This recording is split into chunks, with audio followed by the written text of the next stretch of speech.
Welcome back. I'm Dr. C, and I'm searching for the past and future box. One of 5 boxes that John Collins Black has hid across the United States and provided clues to find those treasures inside his book, There's Treasure Inside. Today I'll be stepping away from the past and future box to share with you a part 1 clue system. We're calling it The Only Joy is to Begin. And anytime I do work outside of past and future box, I'll change the color of the title screen to a purple one. That way you'll know that I'm not talking about past and future.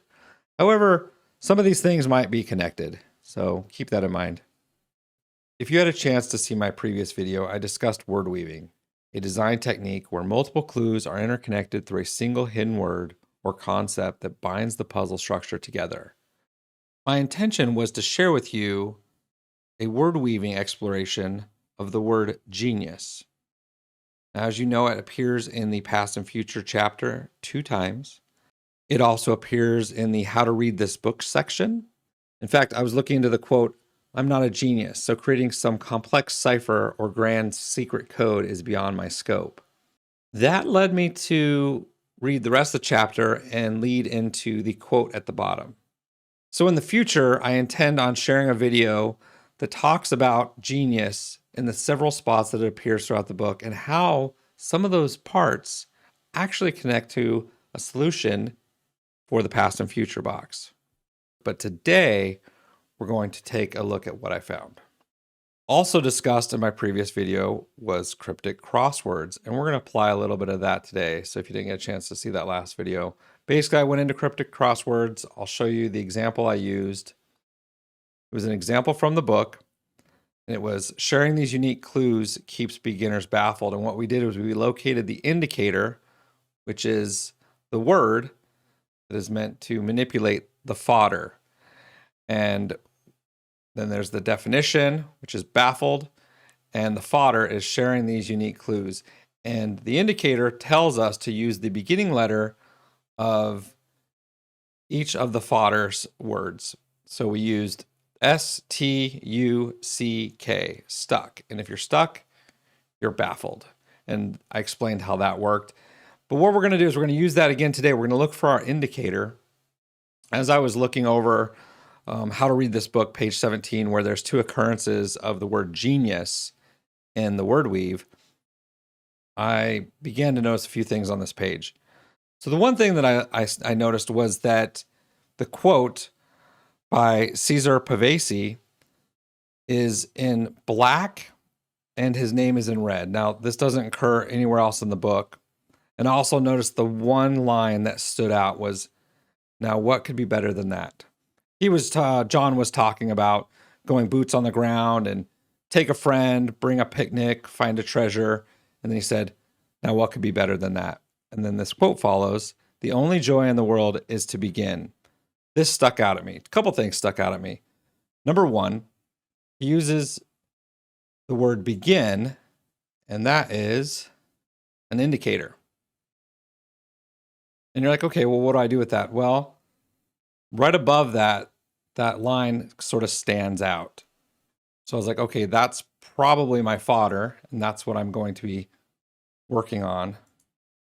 And what I'll be doing is I'll be taking the beginning letter of the words. And I'm only doing 4 right here, and I'll tell you why in a little bit, but we're going to do 4. And we're going to go ahead and take NWCB. Great. That means nothing, right? What do we do with that?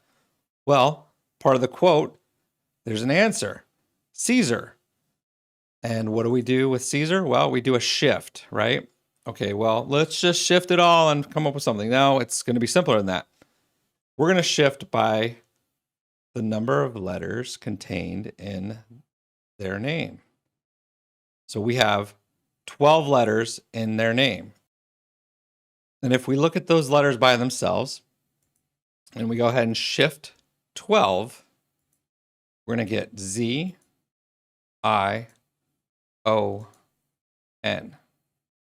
Zion.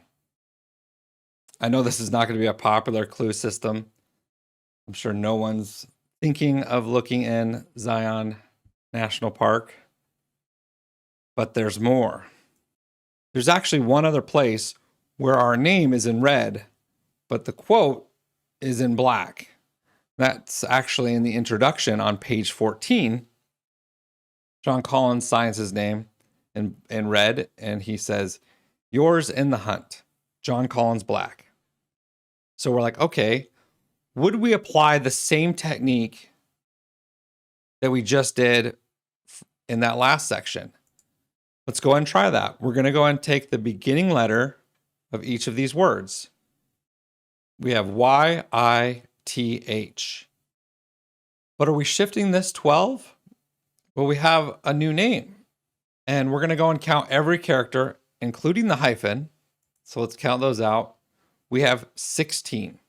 So we're going to go ahead and shift these letters by 16. Y-I-T-H shifted by 16 equals O-Y-J-X. Okay, well, that didn't work. So I guess that was a bust idea. Or was it? If we move this J over here. So now we have Joy X Zion. And I think X is important to John. I think he ultimately wants to say X marks the spot. So we'll see when the first box is found if that can somehow be applied. I wanted to go and point out that I had chose 4 from the first fodder when I chose that came up with Zion. The reason I did that is because when I got to John's portion, he only used 4 letters. So I thought maybe that might be a tie-in. However, if we do go back and look at the additional letters, let's go ahead and take a moment to look at that. Now, what could be better than that? And we go ahead and take a look at the next 3 beginning letters of those words. And we get BTT. All right, so let's go and add that to our clue system. And we'll go ahead and shift by 12. And we end up with Zion NFF. You can interpret that many ways, but again, I don't know if those were meant to be included.